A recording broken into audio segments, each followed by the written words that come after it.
Hai, silakan masuk. Baik, Pak. Baik, terima kasih sebelumnya sudah hadir. Boleh saya tanya siapa namanya? Alif, Tinggal di mana? Kramat Jati, Kesini naik apa? naik motor. Oke, jadi namanya Alif, tinggal di Kramat Jati, kesini naik motor. Betul. Sebelumnya apakah sudah pernah ikut sesi konseling? Saya belum pernah, Belum pernah? kali ini. Oke, baru kali ini ya. Baik, kalau begitu saya akan menjelaskan dulu apa itu konseling ya. Jadi, di sesi konseling adalah suatu proses pemberian bantuan oleh ahli yang dalam hal ini konselor kepada klien yang bertujuan untuk membantu si klien mencari solusi atas permasalahannya dan juga membantu si klien dalam meluruskan pikirannya sendiri dan juga menambah wawasan si klien terhadap permasalahan sendiri. Seperti itu Mas Alif. Dan juga di sesi konseling itu ada yang namanya asas-asas seperti asas kesukarelaan. Saya mau tanya dulu, kesini Mas Alif sukarela kan, tidak dengan paksaan siapapun kan, atas kemauan saya sendiri. betul, dengan kemauan sendiri kan. Dan juga ada asas kerahasiaan. Jadi nanti Mas Alif menceritakan permasalahannya ke saya dan Mas Alif tidak perlu khawatir permasalahannya itu bocor, karena dalam etika konseling, konselor dituntut untuk menjaga kerahasiaan masalah si klien. Apakah sudah paham Mas Alif? Sudah paham? Oke, baik. Sebelumnya saya izin memperkenalkan diri saya dulu. Nama saya Muhammad Hairi Syaban. Mas Alif boleh manggil saya Pak Hairi. Saya sedang menempuh perkuliahan di Universitas Indraprasta PGRI, jurusan bimbingan dan konseling. Bisa diceritakan permasalahannya Mas Alif apa? Jadi begini, Pak. Saya tuh ngerasa kesulitan memahamin pelajaran di sekolah. Terus saya juga sering bolos. Dan juga saya ngerasa kehilangan tujuan saya itu buat sekolah. Oke, saya paham permasalahan Mas Alif. Sebelumnya saya mau tanya, orang tua di rumah gimana? Apakah sudah tahu permasalahannya Mas Alif ini? Orang tua saya sudah tahu sih mengenai masalah saya ini. Tapi orang tua saya itu sibuk kerja dua-duanya. Dan juga saya anak tunggal. Oke, Saya bisa dibilang mau cerita ke siapa lagi. Oke, jadi saya paham masalahnya Mas Alif apa. Jadi masalah sekolah ya, pendidikan, soal akademik. Mas Alif ngerasa kesulitan memahami pelajaran. Dan juga Mas Alif tuh kayak ngerasa bingung mau cerita ke siapa. Orang tua sibuk bekerja. Mas Alif juga sendirian di rumah karena anak tunggal begitu. Kalau soal teman gimana? Mas Alif udah cerita ke teman belum? Mungkin ada yang bisa membantu temannya Mas Alif? Teman sih ada, cuma saya nggak mau cerita ke teman saya itu. Malu ya? Oke. Baik, saya sudah mengerti permasalahan Mas Alif. Ini ada minuman untuk supaya Mas Alif agak tenang. Boleh diminum nanti kalau mau. Terima kasih, Pak. Kalau boleh saya tanya, apa sih yang Mas Alif pengen dari sekolah ini? Saya tuh pengen bisa paham matematika, Pak. Oke. Jadi pelajaran yang menurut Mas Alif itu susah tuh matematika ya? Betul, Pak. Kalau boleh saya tahu, Mas Alif tuh kesulitannya apa sih dalam pelajaran matematika? Saya sebenarnya satu-satunya itu kurang paham gitu, Pak. Saya nggak bisa sejalan sama kecepatan pengajaran guru gitu, metodenya guru gitu.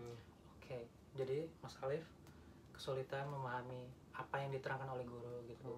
Dan juga kalau dari cerita Mas Alif tadi kan Mas Alif anak tunggal sendirian di rumah, orang tua sibuk bekerja, betul? Jadi Mas Alif tuh posisi Mas Alif sekarang Di sekolah Mas Alif kesulitan memahami pelajaran. Jadi Mas Alif tuh kesulitan memahami pelajaran matematika, dan alasannya juga saya sudah paham. Kalau boleh saya tanya, sudah berapa lama sih kira-kira Mas Alif tuh mengalami masalah ini? Ya semenjak saya udah mulai males gitu, udah bolos-bolosan gitu, saya udah terkena sifat-sifat malas.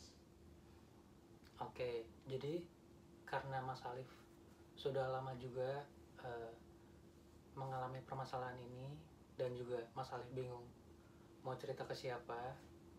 Jadi sekarang yang Mas Alif lakukan itu seperti ini: bolos, malas mengerjakan tugas, jarang masuk, dan juga menghindari kegiatan belajar ya. Saya mau tanya ke Mas Alif, seandainya Mas Alif terus-menerus melakukan kegiatan ini, bolos, tidak pernah masuk sekolah, jarang belajar juga, apakah itu akan membantu sesuai keinginan Mas Alif tadi? Tadi kan Mas Alif sudah bilang ingin memahami pelajaran matematika, dan yang Mas Alif lakukan sekarang adalah sebaliknya gitu, tidak pernah belajar, bolos gitu. Saya ingin tanya ke Mas Alif, apakah yang Mas Alif lakukan sekarang akan membantu keinginan Mas Alif tersebut? Saya rasa sih enggak Pak, malah yang ada malah memperlambat pertumbuhan saya. Nah, sekarang Mas Alif sudah paham kan, apa yang Mas Alif lakukan sekarang itu tidak membantu mewujudkan keinginannya Mas Alif. Jadi, oh iya, sebelumnya saya mau tahu kegiatannya Mas Alif di rumah gitu. Kalau di hari sekolah dan di hari libur gitu. Kalau Senin sampai Jumat kan sekolah. Dari pagi Mas Alif masuknya jam berapa sih? Mulainya jam 6:04 udah masuk sekolah. 6:04 sampai jam 12 atau jam setengah 1. Kan kegiatan Mas Alif kalau Senin sampai Jumat itu sekolah. Pagi dari jam 6:04 sampai jam 12. Jam 12 lah ya kira-kira. Itu kan Mas Alif sekolah. Nah, setelah pulang dari sekolah tuh Mas Alif apa? Istirahat kah atau ngapain tuh? Justru sebaliknya, saya malah bermain game, Main game. males-malesan, sama buang-buang waktu untuk scroll-scroll sosial media. Oke. Jadi Mas Alif tuh selesai pulang, bukannya belajar, bukannya baca-baca materi lagi, tapi malah ngabisin waktu untuk main game, buka sosmed gitu ya. Game apa sih kalau boleh tahu? Game internasional, Apa Genshin tuh? Impact. Oh, Genshin Impact. Terus juga kalau biasanya scroll sosmed tuh Mas Alif apa? Ngapain aja sih? Kadang Ngirim-ngirim nonton reel. TikTok juga, Instagram untuk buka reels, Ngirim-ngirim ke teman. upload story gitu-gitu. Pokoknya kehidupan saya pulang sekolah, pergaulan saya gitu-gitulah, untuk upload di sosmed. Oke. Jadi oh ya, kalau hari libur gimana? Kalau hari Sabtu dan Minggu kan Mas Alif tidak sekolah. Kegiatannya Mas Alif ngapain aja tuh dari pagi sampai malam? Terkadang beda-beda Pak. Kadang saya disamperin sama teman saya. Pada hari Sabtu kan libur. Kadang saya diajak buat mancing. Biasanya Kadang Mas Alif tuh mau? Saya terima-terima aja waktu Oke, itu. terima-terima. Jadi kegiatan mancing itu benar-benar buang-buang waktu gitu. Bikin saya lupa waktu, lupa pelajaran, lupa semuanya lah. Oh, jadi itu kayak coping mekanismenya Mas Alif ya. Jadi untuk ngelupain masalahnya Mas Alif pergi mancing sama teman-teman, main game juga. Betul. Oke, saya paham sekarang. Nah, jadi Mas Alif, setelah saya tanya-tanya tadi, kurang lebih permasalahan Mas Alif kan di sekolah kurang mengerti pelajaran matematika, kemudian sering bolos juga, dan di rumah juga Mas Alif sendirian kan. Nah tapi nih Mas Alif kan sebenarnya punya waktu luang yang banyak. Setelah pulang sekolah tuh harusnya Mas Alif pakai waktunya untuk hal-hal yang lebih bermanfaat gitu. Contohnya kayak belajar. Kalaupun Mas Alif kurang paham, tidak paham kan, Mas Alif bisa memberitahu temannya lewat chat, lewat telepon juga, atau Mas Alif sendiri yang inisiatif gitu, belajar kelompok, kerja kelompok bersama teman-temannya Mas Alif, daripada Mas Alif tuh hanya bermain game, pergi mancing, scroll sosmed gitu. Mas Alif udah pernah nyoba ngubungin temannya Mas Alif belum? Udah Pak, cuma beberapa. Responnya temannya Mas Alif gimana tuh? Responnya menurut saya sih nggak ada yang membuat saya berkembang. Justru nyuruh saya udah lupain aja. Saya bikin semakin mundur gitu Pak. Yang harusnya saya semangat belajar gitu, jadi ikut-ikutan malas. Oke. Saran saya ini untuk perencanaannya Mas Alif untuk membantu menyelesaikan permasalahannya Mas Alif. Saran saya, Mas Alif sekolah aja dulu nggak apa-apa, masuk aja dulu nggak apa-apa. Kalaupun nanti Mas Alif nggak ngerti, Mas Alif boleh catat bagian apa yang nggak ngerti, di bagian mananya. Terus juga kalau misalkan Mas Alif merasa di sekolah itu kosong, kayak Mas Alif ngerasa sekolah itu udah nggak berguna lagi gitu, tetap sekolah aja dulu nggak apa-apa. Yang penting Mas Alif selesaiin sekolahnya. Terus juga Mas Alif selanjutnya boleh datang ke sini lagi minggu depan atau 2 minggu lagi, kita evaluasi bareng-bareng gimana kemajuannya Mas Alif, gimana kita nilai bareng-bareng gitu. Juga Mas Alif kalau masih bingung soal pelajaran matematika, boleh tanya-tanya ke saya gitu ya. Mas Alif paham Pak. Jadi nanti Mas Alif masuk aja sekolah nggak apa-apa, nggak usah takut ngerasa nggak ngerti atau gimana. Terus juga boleh nanti tanya-tanya ke saya di bagian mana yang nggak pahamnya gitu ya. Oke. Baik Pak. Sebelumnya Mas Alif udah pernah nyoba les belum? Kayak ruang guru gitu-gitu. Udah pernah dicoba belum? Belum Pak, baik. Maaf Pak. Belum pernah. Mau yang offline ataupun yang online belum? Belum pernah ya. Itu juga bisa ngebantu Mas Alif sih. Kayak Mas Alif nyoba ikut les. Di sana kan nanti bakal diajarin matematika juga. Terus juga kalau masalah Mas Alif sudah pernah bilang ke orang tuanya belum untuk nyoba didaftarin les gitu? Belum pernah. Belum. Orang tua saya lebih fokus pada karir kerja mereka. Oh gitu. Jadi nanti Mas Alif coba cari tahu tempat-tempat les yang tersedia gitu, apa saja. Dan kalau bisa Mas Alif coba ikut daftar supaya Mas Alif punya tempat untuk belajar gitu, supaya lebih memahami lagi pelajarannya Mas Alif, supaya nggak bingung lagi. Dan juga saran saya ya Mas Alif, karena kan saya dulu juga pernah sekolah. Di sekolah itu sebenarnya bukan siapa yang paling pintar, bukan siapa yang paling bodoh, tapi soal tanggung jawab Mas Alif gitu. Mas Alif kan udah disekolahin sama orang tuanya Mas Alif. Terus juga Mas Alif harus tanggung jawab nyelesain sekolahnya Mas Alif.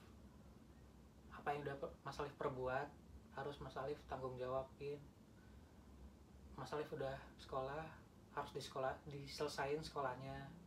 Dan juga kalau ada tugas sebisa mungkin dikerjakan, karena kalaupun tugasnya salah seharusnya sih tidak apa-apa, karena guru itu kan harusnya tidak akan ngomel-ngomel, tidak akan marah-marah kalau Mas Alif tidak ngerti. Justru sebaliknya, guru itu yang mengajarkan Mas Alif pelajaran gitu. Jadi kalau Mas Alif udah mengerjakan tugas tapi Mas Alif merasa kayaknya tugasnya salah deh, kayaknya gurunya bakal ngomel-ngomel deh, harusnya sih enggak gitu.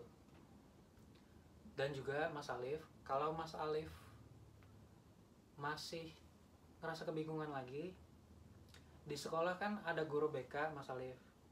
Guru BK itu tugasnya sama seperti saya. Guru BK itu konselor di sekolah. Guru BK itu bukan sekedar untuk marah-marah, ngehukum gitu. Coba deh, saya mau tanya sama Mas Alif. Menurut Mas Alif, guru BK tuh apa sih maksudnya? Yang ada di kepala Mas Alif kalau dengar kata guru BK. Yang pasti sih selalu negur siswa-siswa yang bandel, Pak.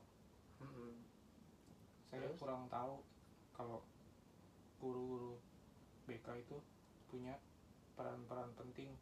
Contohnya membimbing karakter murid agar lebih teladan dan lebih rajin gitu.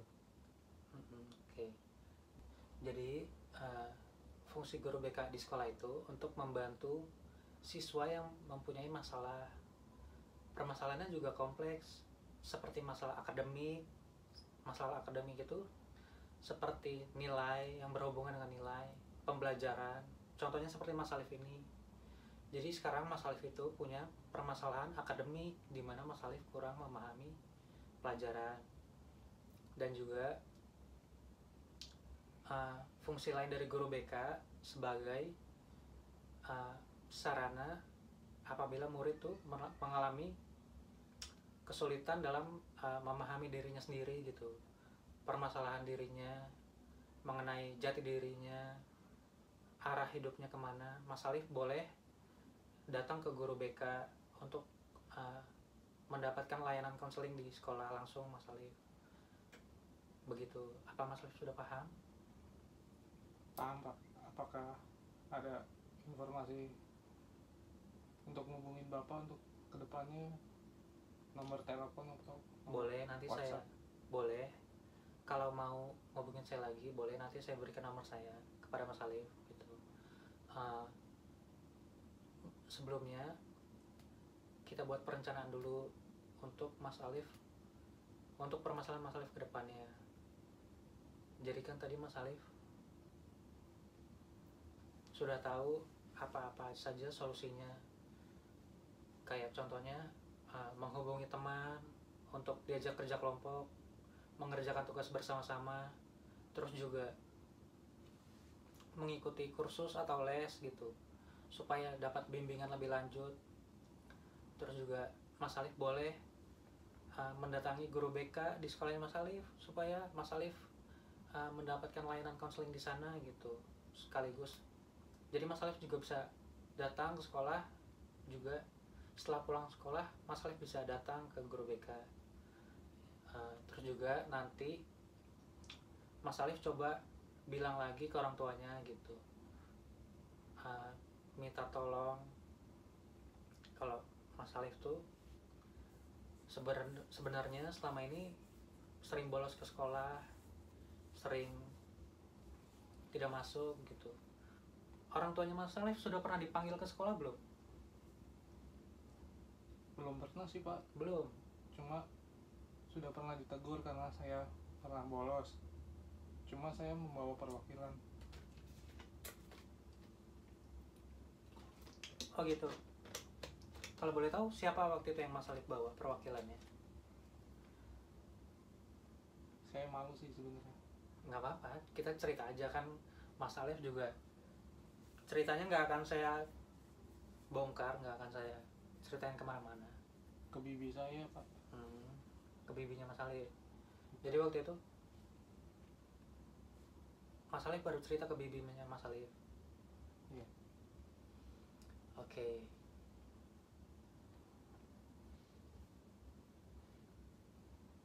Jadi Mas Alif sudah mulai berkomitmen ya. Mas Alif harus berkomitmen, harus bertanggung jawab kepada hidupnya Mas Alif sendiri, kepada permasalahannya Mas Alif sendiri gitu.